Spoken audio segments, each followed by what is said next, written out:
রায়গঞ্জ ব্লকে 10 নম্বর মারাইকুড়া গ্রাম পঞ্চায়েতের প্রধানের বাড়িতে বৃহস্পতিবার ভোররাতে দুষ্কৃতীদের তাণ্ডব। তৃণমূলে পঞ্চায়েত প্রধানের বাড়িতে দুষ্কৃতী হামলার ঘটনায় উত্তেজনা ছড়ালো।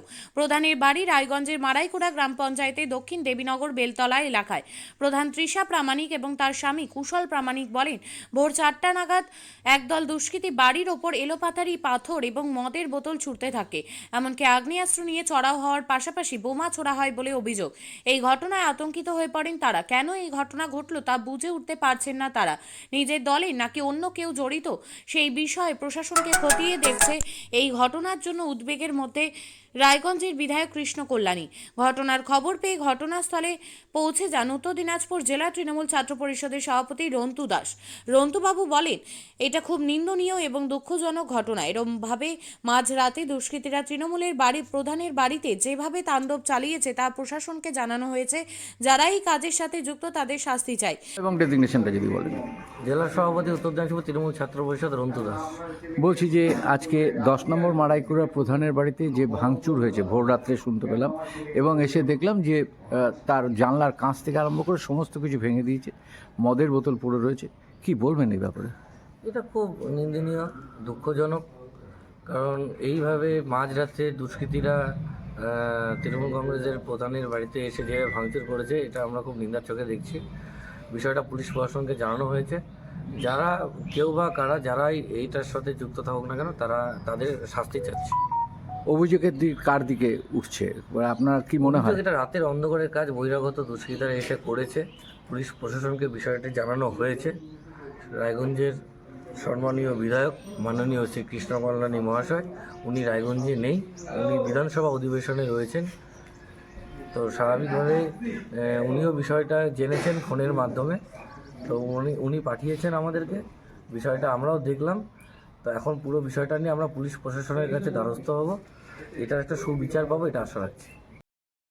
রায়গঞ্জের বিধায়ক কৃষ্ণ কল্যাণী বিধানসভা অধিবেশনের বাইরে রয়েছেন। উনি পাঠিয়েছেন আমাদের পুরোটা তদন্ত করবে প্রশাসন। আমার নাম তৃষা প্রামাণিক রায়, আমি 10 নম্বর মারাইকুড়া অঞ্চলে। বলছি যে আজকে যে ঘটনাটা ঘটেছে কটার সময় হয়েছে ঘটনাটা? ভোর 4টা থেকে 4:15টার মধ্যে। প্রথমে কিভাবে হলো? গেট তো বন্ধ ছিল। হ্যাঁ, যেহেতু আমাদের যেটা গোডাউনের গেট সেটা খোলাই থাকে, যেহেতু গোডাউনের রাত বিরাতে সবাই যারা ভাড়া নিয়েছে তারা মাল টাল তো এইবার সেই গেট দিয়ে হয়তো ওনারা সবাই ঢুকেছেন, ঢুকে মানে পাথর আর ইট বৃষ্টির মতো আমাদের যেহেতু কাচের বাউন্ডারি সম্পূর্ণ নয়, সেই কাজগুলোকে একদম ঘুরিয়ে দেওয়া হয়েছে। তারপরে ফায়ারিংও হয়েছে, বোমাবাজিও হয়েছে। এই তো এটা কন্টিনিউয়াস চলেছে 5টা অবধি, ভোর 5টা অবধি।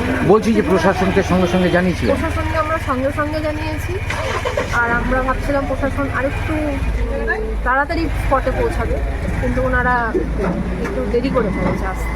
না হলে হয়তো আজকে একটার জায়গায় যে 4-5 জন দুষ্কৃতীরা ছিল তারা সবাই ধরা পড়তে পারে।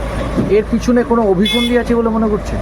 অভিযোগই আছে বলতে এখন তো এগুলো দুষ্কৃতীরা তো যারা বিকৃত মানুষের মানসিকতা তারাই করেছে এগুলো। একটা সুস্থ মানসিকতা মানুষ তো কোনোদিনও এইসব কাজের সাথে জড়িত হতে পারে না। আর যেটা আমাদের এখন রায়গঞ্জ থেকে এই ধরনের হামলা তো প্রায় নিঃস্ব বলতে গেলেই বলা যায়। সেখানটা এমন ধরনের একটা ঘটনা ঘটিয়ে দিয়ে খেলাটা একটা সত্যি কথা বলতে গেলে একটা দুঃসাহসিকতারই পরিচয়। মানে এতটাই সে নিজেকে মানসিকতা তার বিকৃতির পর্যায়ে পৌঁছে গেছে যে কারো বাড়িতে এসেও হামলা করে দিতে পারছে। কাউকে সন্দেহ করছে? সন্দেহ কাউকে করছি না, কিন্তু যে এখন প্রশাসনের হাতে যে ধরা পড়েছে তাকে হয়তো বললে পরে প্রশাসনের উপর আমি আস্থা রাখছি, বললে পরে হয়তো তাকে চাপ দিলে হয়তো বাকি যে দুজনেরও আমরা হদিশ করতে।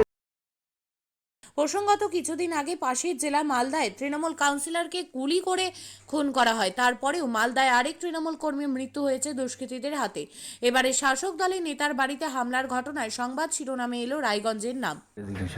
আমি কুশল প্রামাণিক, উত্তর দিনাজপুর জেলা যুব তৃণমূল কংগ্রেসের সহসভাপতি। বলছি কুশলবাবু, কটার সময় এই ঘটনাটা ঘটেছে? রাত্রি ঠিক 4টে থেকে 4:45টার মধ্যে। তখন তো আপনি বাড়িতে আমি ছিলেন? তখন বাড়িতে ছিলাম, আমরা ঘুমাচ্ছিলাম, আমি সস্ত্রীক ঘুমাচ্ছিলাম।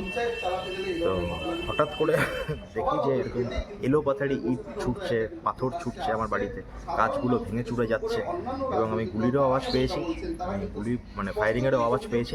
এবার তখন আমরা এতটাই আতঙ্কিত ছিলাম যে আমরা যে বাইরে বেরিয়ে দেখবো যদি আমাদের উপরে কোনো অ্যাটাক হয়ে যায়, যে হারে ইট পাথর ছুটছে, যদি একটা ইট আমাদের কারোর মাথায় লাগতো তাহলে আমাদের স্পট হতে পারতাম আমরা। তো তারপরে আমরা আমাদের বিধায়ক মহাশয়কে ফোন করি, বিধায়ক মহাশয় তৎক্ষণাৎ পুলিশ পাঠানোর ব্যবস্থা করেন। তারপরে ব্যাপারটা একটু কন্ট্রোলিংয়ের মধ্যে আসে। তো ইতিমধ্যে একজন ধরা পড়েছে, তো সেটাকে আমি নিজের চোখে দেখতে পেয়েছিলাম। যখন আমি নিচে আসলাম তখন আমি দেখতে পেলাম তারা পালাচ্ছে, আরও দুজন পালাচ্ছিল, তো একজন ধরা পড়েছে। এবার এটা তদন্ত করছে পুলিশ, কে বা কারা জড়িত, এর পিছনে কে বা কারা আছে সেটা পুলিশ আপনার কি কাউকে সন্দেহ মনে হয়? তদন্ত করছে। তো পুলিশ তদন্ত করছে, পুলিশ তদন্ত করুক। একজনকে ইতিমধ্যে অ্যারেস্টও করেছে। এখন টোটালটাই এখন তদন্ত সাপেক্ষ, আইনের উপর আস্থা আছে। শিক্ষাই জাতির মেরুদণ্ড। ছোট ছোট শিশুদের প্রাথমিক শিক্ষা পরিপূর্ণ না হলে আগামীতে সেই শিশুরা সঠিক পথে চলতে গিয়ে হোঁচট খায়। শিশুদের এই শিক্ষার প্রয়োজনীয়তাকে সামনে রেখেই গত 1 বছর ধরে পরিষেবা দিয়ে চলেছে জিনিয়াস এডুকেয়ার একাডেমি। শিশুদের অত্যাধুনিক শিক্ষায় শিক্ষিত করে তোলার একমাত্র বিশ্বস্ত প্রতিষ্ঠান এই একাডেমি। এখানে অভিজ্ঞ শিক্ষক শিক্ষিকা দ্বারা যত্ন সহকারে মাতৃভাষা বাংলা মাধ্যমে পড়ুয়াদের শিক্ষা দেওয়া হয়। একেবারে খেলার ছলে বিনোদনমূলকভাবে বাচ্চাদের এখানে পাঠ দেওয়া হয়। পড়াশোনার পাশাপাশি বাচ্চাদের বিনোদনের ব্যবস্থাও রয়েছে এখানে। তাই আপনার বাচ্চাকে ছোট থেকে অভিনব শিক্ষায় শিক্ষিত করে মানুষের মতো মানুষ করে তুলতে হলে এই শিক্ষা প্রতিষ্ঠানের উপরে ভরসা করতেই হবে। আমাদের ঠিকানা জিনিয়াস এডুকেয়ার একাডেমি, স্থান ঘুঘুডাঙ্গা মোড়, পোস্ট ভূপালপুর, রায়গঞ্জ, উত্তর দিনাজপুর। মোবাইল নম্বর 9563630109 অথবা 7029042308।